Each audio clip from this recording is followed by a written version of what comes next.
the ways that she could do this is somewhat of a safety feature because she's not directly attached to that log behind her. So she's going to use this over pretty rough terrain or steep inclines. Anywhere where this log could go rolling away, she's going to use this because she could simply let go of that rope and go back and get that log at a later time. Now, another way that she could use to move these logs around is a big harness. But with that harness, she would be directly attached to those logs behind her, so you'd want to use that over a pretty flat surface. Good girl Liz, she's showing you just how polite she is and how easy it is to get rid of that rope.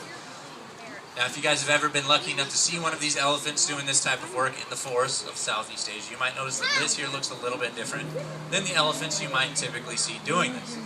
This is because, primarily, they're going to use the big bull, or the male Asian elephants, to do this work. One of the reasons is because the big males are much larger, many thousand pounds heavier than Liz. Liz weighs just under 10,000 pounds, and a big boy elephant will be anywhere between 12 and 14,000 pounds. Trump. Also, they have those ivory tusks. In the Asian species, only the males will grow those long ivory tusks that elephants are famous for. And since Liz doesn't have them, she has to figure out a different way to get these logs to the top of the pile. Steady, head down. Good, push.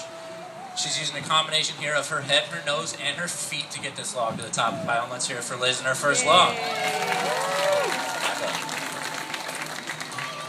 Now as she backs over this next log, you might notice she actually clips it with her heels. It's because elephants have a huge blind spot both directly behind them and right below them. So she can't actually see this log as she backs over it, but she knows it's there. She put it there, so she just has to feel her way over it. Showing you just how strong those big legs of hers are. You guys can give her a big round of applause for anything you guys see that's cool. Now you guys might be asking yourselves why. Why would we use elephants today for this type of work when we have modern machinery like tractors or bulldozers, things like that? Why use elephants? They seem a little bit outdated. Good girl, get over it. Well, the simple answer to that is they're not. Elephants are actually the most environmentally friendly way to do this type of logging. Now, the rare teak and mahogany trees that we're going after are sometimes only found 1 or 2 per square mile in a very, very dense forest. So to get a tractor or bulldozer back to those 1 or 2 trees that we may want, we're going to have to cut down a lot of other trees and a lot of other habitat for other animals that we don't need to do. Liz here, she can weave in and out of the trees. She's not going to need roads, she's not going to need bridges across rivers, and as you guys can see, she does the job just as well, if not better, than those tractors and bulldozers. Good girl. Now, we've been a little bit rude to you guys for the first part of the show, showing you her back half. So we're going to go ahead and spin her around and show you a good look at that pretty face and that long nose that elephants are famous for. Now, that nose is their lifeline. They use it for just about everything. They use it to eat with, breathe with, drink with. And she's going to show you how strong it is, using the last 8 to 12 inches or so of her nose to drag this 300-pound log back across the sand.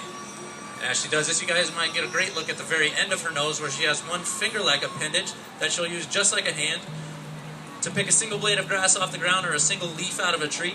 Some have even been known to pick up spare change off the sidewalk. That's just how flexible and dexterous they are with that nose of theirs. Also, I said they do drink with their nose. Good girl, Liz, move up. They do drink with their nose, but they don't drink through their nose. It's not a straw, like most cartoons would lead you to believe. It's more like a cup. What she'll actually do is suck up anywhere between 3 and 5 gallons of water into that nose at one time, and then blow it into her mouth from there. She has a sinus cavity in her nose, just like you guys do, and if you were to suck water all the way through your nose, you know it hurts quite a bit. It would be the same for her. Now, that nose is actually built of over 100,000 muscles and tendons. There's no bones or cartilage in that nose, which makes it very, very strong. As you guys can see, let's hear it for Liz. Move up.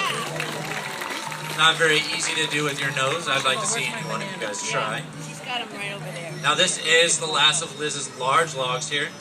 It's the biggest, it's the heaviest, and it's got to go up the highest, almost all the way up to her eye level. Like I said, it is just over 300 pounds. She's not going to change her technique here. She's still using that combination of her head, her nose, and her feet to stack this log. Steady, steady. Good. Slow you down just a little bit. Good girl. Now, all that power is coming from that gigantic head of hers and transferring down through that big, powerful nose. And let's hear it for Liz and her third log. Good girl. Get over it. Now, that's it for Liz's large logs, but she still has this smaller log over here on you guys' right-hand side. Now, if this log were a teak or mahogany log, it would still be very, very valuable. So you wouldn't want Liz to kick it around in the sand or push it with her nose, because she could potentially break it. So we've come up with a different way for Liz to get this log to the top of the pile. And this will also show you why they have that long nose. If they had to do this every single time they wanted some food or some water off the ground, it wouldn't really be worth the effort or the energy that that food would provide for her. Why don't you guys give her a big round of applause? She's working pretty hard for you guys. Good girl, Liz. Also, you guys might be asking yourself, is she biting this log? No, she's not. She's using just lip pressure to carry this log. She does have 4 large teeth in her mouth, though. They're about the size of a red brick, but they're all the way in the back of her jaw, just like you guys' molars are. So she actually can't get this log all the way back to her teeth using just that lip pressure. Now, she knows she has to be pretty careful as she tops her log pile here, crowns it with this little log, because she knows how heavy those other ones are. So she's going to be very dainty as she uses just a little flick of her lip to get this log to the top of the pile. And sometimes she likes to build a little bit of suspense, so bear with her here. Using just the end of her nose there to figure out where the center and the balance is on that log. Need a little help, Liz? You can do Got it. You can do it. Good girl. Good girl. Let's hear it for Liz. Way to go, kiddo. Now, you guys have been an exceptionally great crowd for Liz, and she loves that attention from you guys. She really appreciates it. But after her show, she feels like she hasn't gotten enough attention from you guys. She has this little trolley bell over here on this umbrella. Now, if she goes over here and she rings that bell, it simply means you guys need to get a lot louder for her. But maybe she's content with it, maybe not. Let's see what she's going to do. Looks like she's going to ring it. Let's hear it for Liz one more time. Okay, Liz, good job. They're pretty loud for you. Get over it. Now, at the end of our shows, we like to give our elephants a pretty nice paycheck. And for elephants, it's food. So, we bring out a big bunch of bananas for our elephants. Wow. But you guys pay the bills. You guys get to decide. Does Liz deserve these bananas today? Let's hear it. I agree. So, we're going to do a little bit of elephant magic for you guys. You're not going to see it anywhere else. You got 6 bananas here, okay? Now you see them. Watch closely. Now you don't. All right. Let's hear it one more time for Liz. Good job, Liz. Now, while we have your attention, we would like to remind you guys that the Asian elephant is an endangered species. There's actually less than 35,000 Asian elephants like Liz here left in the world today.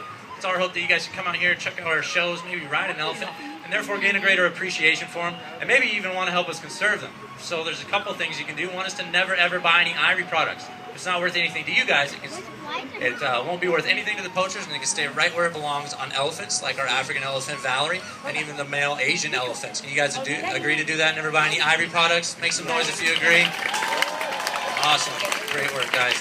Also, another thing you guys can do is to join a conservation group. The one that we partner with is the International Elephant Foundation, and they can be found online at elephantconservation.org, or Andrew will be passing out some pamphlets for you guys after the show. So feel free to come on down, ask us any questions you guys have. Our show is actually over, but feel free. We'll be hanging out for quite a little bit here, putting our logs away. So come on down, ask us any questions. You can take pictures in front of Liz if you want. But if you guys are going anywhere else in the park today, check out our elephant rides. They'll close at 6, and enjoy the rest of your day here at Six Flags Discovery Kingdom.